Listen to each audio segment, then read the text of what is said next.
welcome to the UK tour vlog part 1. I've decided to do this in installments just so that I don't end up with like an hour-long video in the end. Plus you can see it as it happens, which is nice. So I'm on my way to the first stop, which is Oxford, and it's 7 AM. I just left. I'm gonna catch the bus to the train, and yeah.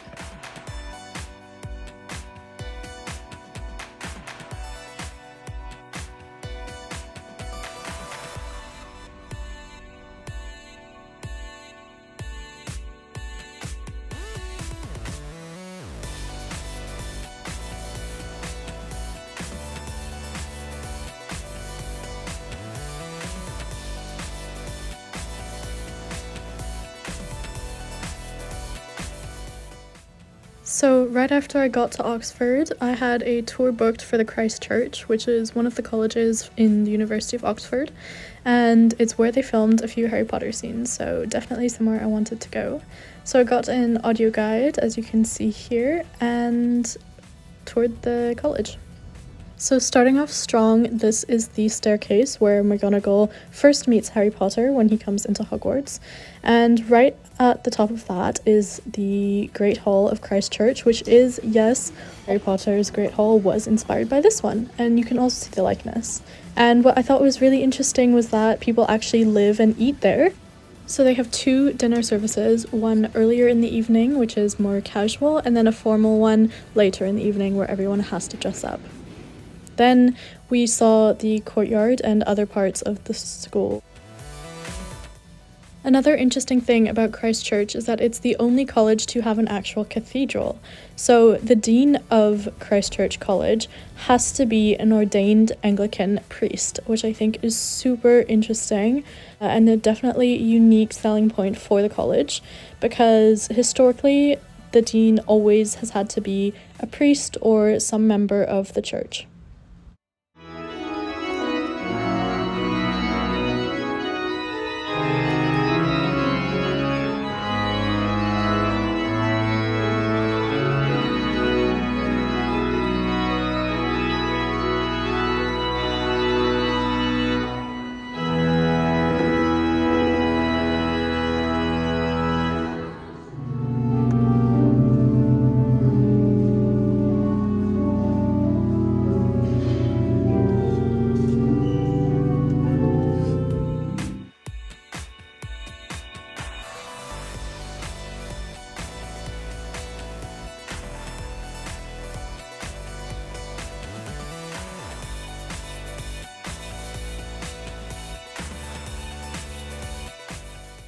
The weather that day was honestly just so incredible that I spent the entire day walking around, and I had a walking tour planned for that afternoon, but until then I just walked around the town and got a bite to eat.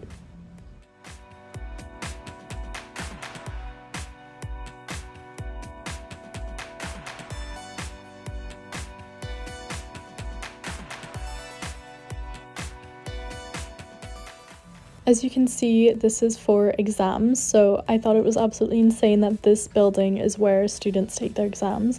It is so beautiful, and that was a common theme throughout my time in Oxford, was that the architecture was just insane, incredibly beautiful, and really just like stepping back in time. Here, for example, it says you're standing between 2 of the oldest coffee houses in England, and the Grand Cafe was opened in 1650.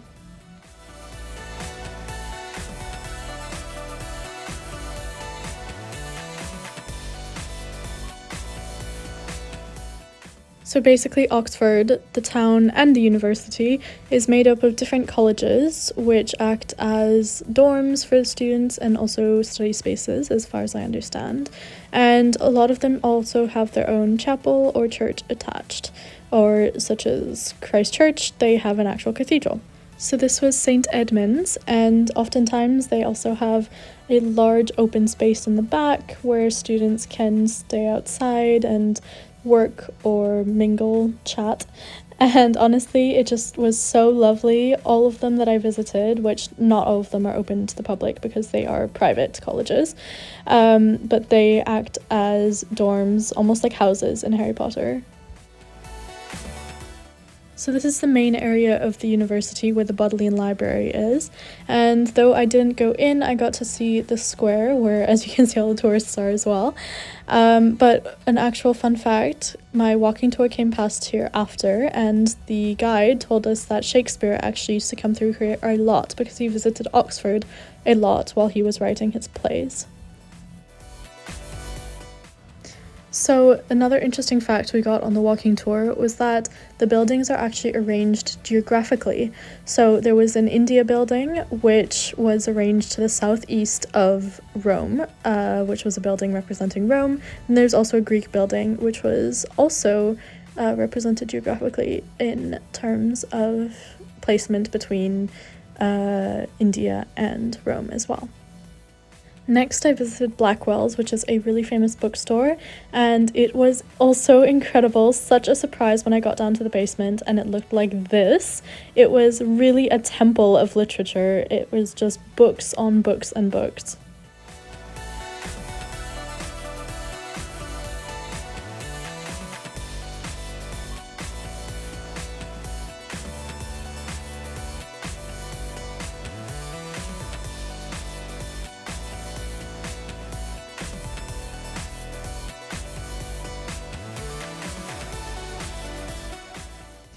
Finally, it was time for the walking tour, so we met at the meetup point and the guide started showing us around. This is the Indian Institute, which I was talking about.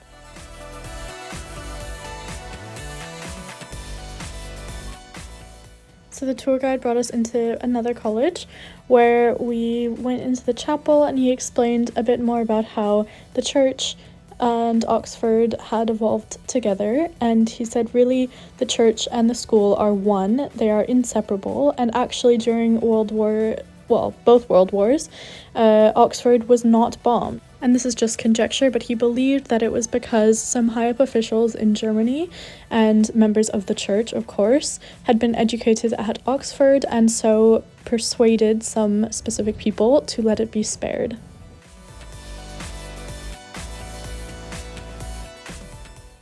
This door was apparently what inspired the door in Narnia, and it was said that C.S. Lewis, actually, who had written Narnia, had walked down this path every single day on his way to school, and that is what had impacted and had inspired Narnia, because it would have been cold, snowy, and these mythical creatures were there.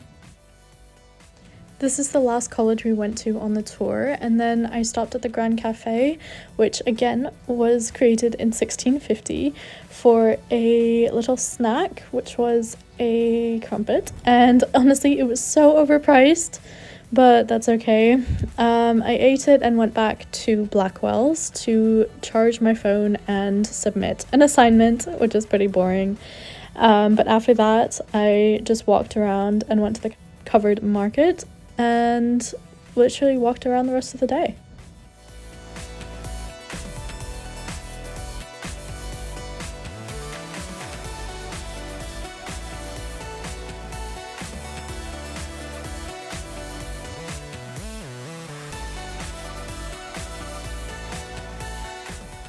All in all, I think Oxford is one of the favourite cities I've ever been to, which says something for sure, because I've been to a lot of cities, but there was just something about the atmosphere, the vibe, even as it got into evening time and everyone started coming out after work for drinks.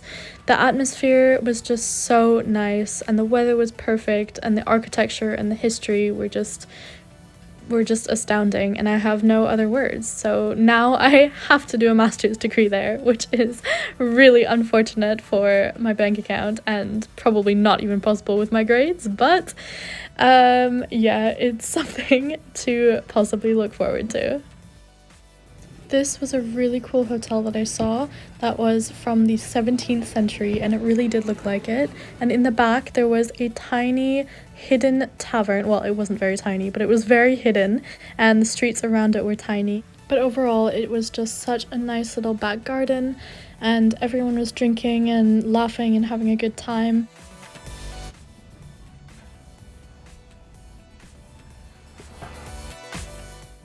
Later on, I made my way over to the museum. It was a jam-packed busy day, I'm telling you, and I got into the museum about half an hour before they closed and had a quick look around. Did not have enough time to do everything because it was massive, but I covered Rome, Egypt, and a bit of historic China as well, which is pretty good in my thoughts. This was the Parian marble, as you can see. It was the oldest surviving example of a Greek chronological table, and it reminded me a lot of the Rosetta Stone. Basically same sort of idea, where they had inscribed things on the stone, and you can see the vague outline, which is super cool.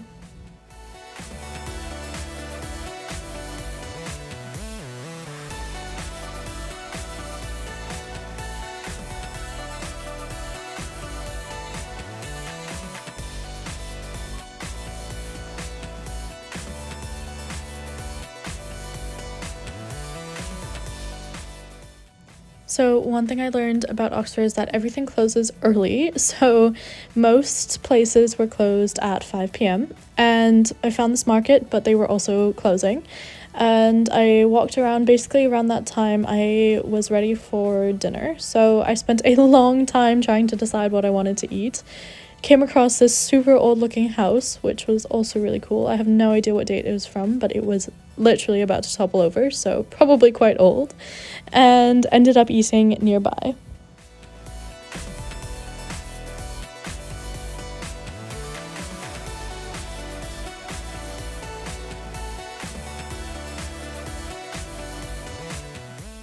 After having my light dinner, it was time to head to the train station, so I took the scenic route and went along the river, which was really nice as it was almost sunset, and headed back to the train station.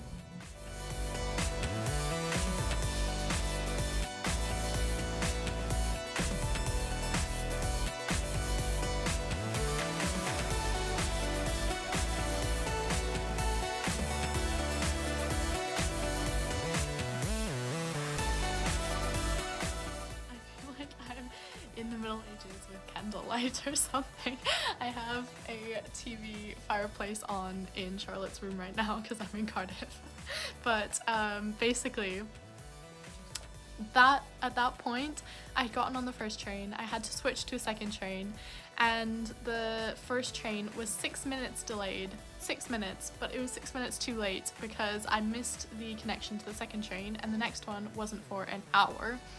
So I had to wait an hour in the middle of nowhere in this tiny train station, and some poor lady felt bad for me because I had to ask her when the next train was because I wasn't sure, and I was hoping she would know. She did. She was a mum. She was worried about me, so she told some staff who were there. She asked if there was a safe place I could wait, stuff like that. So they all made like a big deal. It was me and one other girl, probably my age, or actually yeah, my age there. And so they made us wait in this safe area, and they were like, you know, the security guard is there, don't worry, if something happens, like, go right to him. They cleared everyone out of the area. It was honestly really sweet, and I appreciate the community safety and looking out for each other, but it was also a bit alarming because I think both the other girl and I were like, whoa, like, why is there so much about safety and security going on here? But anyways, better be safe than sorry, and nothing happened, so that was good. But I got on the next train an hour after and had to walk from that station to the Airbnb in Cheltenham, and that walk was a 20-minute walk in the dark, and I had no idea where I was or what the town was like or anything, so I was a bit uneasy about that. But the other girl who I was with, she was nice enough to stop and ask, like, oh hey, do you know where you're going? And it turns out, such a small world, she was from Kelowna, like Kelowna right next to Vancouver. So I was like, oh my god, you're from Kelowna, that's so weird. Keep in mind, Cheltenham is this tiny town also in the middle of nowhere, like, it's so odd. And yeah, the fact that she was there from Kelowna just blew my mind a bit. So we were both really surprised, and she was super sweet and walked me almost all the way to my Airbnb, and it was honestly a really fun walk getting to know her. And she was studying on exchange from a university in Kelowna to a university of Cheltenham. So yeah, it's such a small world, honestly.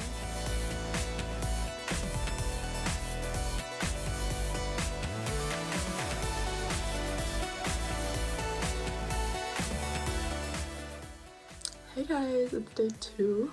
So we're in Cheltenham and I just woke up and got dressed, and I'm going down for breakfast, and then probably gonna spend the day hiking or exploring the town.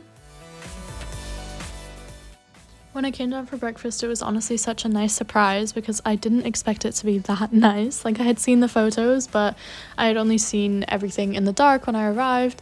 And so when I saw the breakfast area, it was super cute and I was really happy. And I also had this menu that I could order whatever I wanted off of, which was really nice. And so I ate some breakfast, had some beans on toast, and got ready to leave.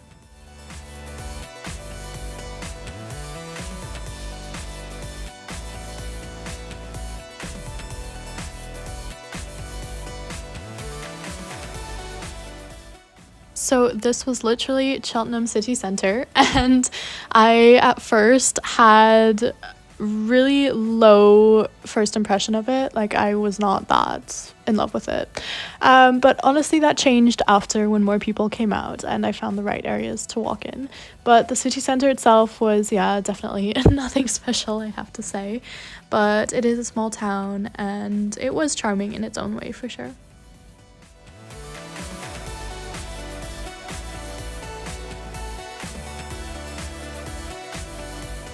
To a hike and went based off a neighborhood a girl told me about yesterday, and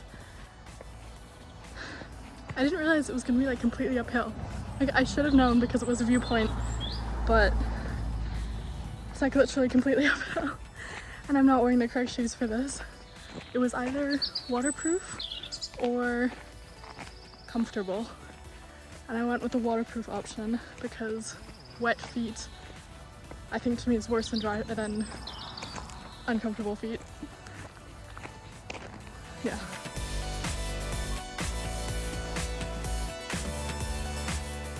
Yeah, so as you can see, it started off fairly manageable, but I got to a point where I literally had to stand next to a gate and contemplate my life choices, because either I go up the hill and there's no certainty I could make it back down in the shoes. I was wearing 3-inch heels, okay?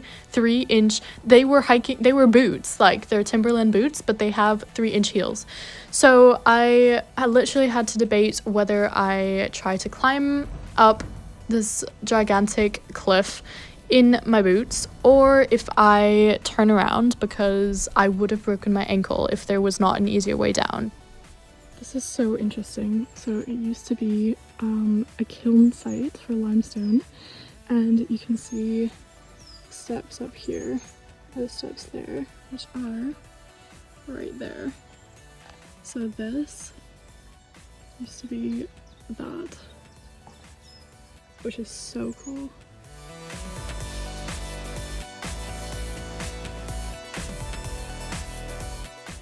Honestly, the view from the top was so worth it. It was such a short and nice hike despite the uphill, and the view was super rewarding. Maybe I should have said earlier, but the hike is called the Devil's Chimney, and this is said Devil's Chimney, and the idea was that, yes, it was a site for limestone kilns, and the chimney was built back then when production and there was a railway that was being put in.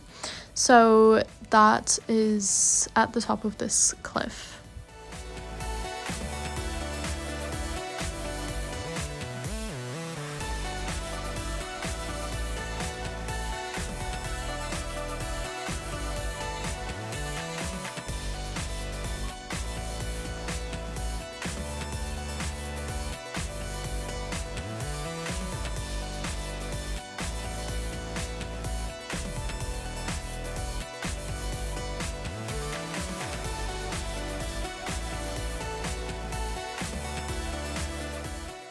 Remember that internal debate I was having earlier? Yes, well, I found a road on the way down that is much more accessible to go down than the way I came up. So thank God for that. I was thanking the stars that I found this.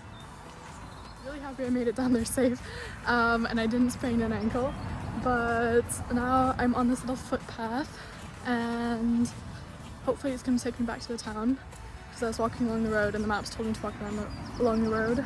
But yeah, we'll see where it takes me. It looks pleasant, so let's hope.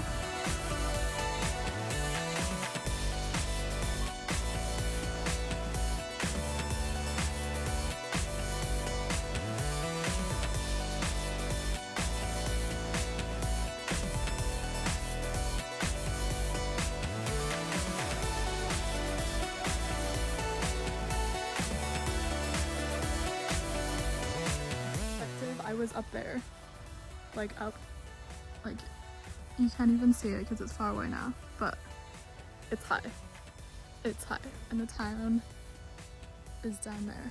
So I've hiked up a lot in my defense. After that whole ordeal, I desperately needed a drink and a place to rest my feet. So I got a ginger beer at this cute little tavern place, and they had such a nice backyard, and I was really happy for that. But the walking continues. I had seen this mysterious little path on my way up to the hike. So I came back down, and after my drink, I decided to go and explore it. And it basically led to this little nature reserve, which was super cute. So I walked along there as well. And overall, it was just a huge day for hiking, or walking at least. And I was so tired. So in the end, I got lunch.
It was literally only here on my way back that I realized how nice the town actually is. So definitely parts of the town were really nice and parts were not as nice, but there were some really cute little streets full of independent stores and parks that were really quaint.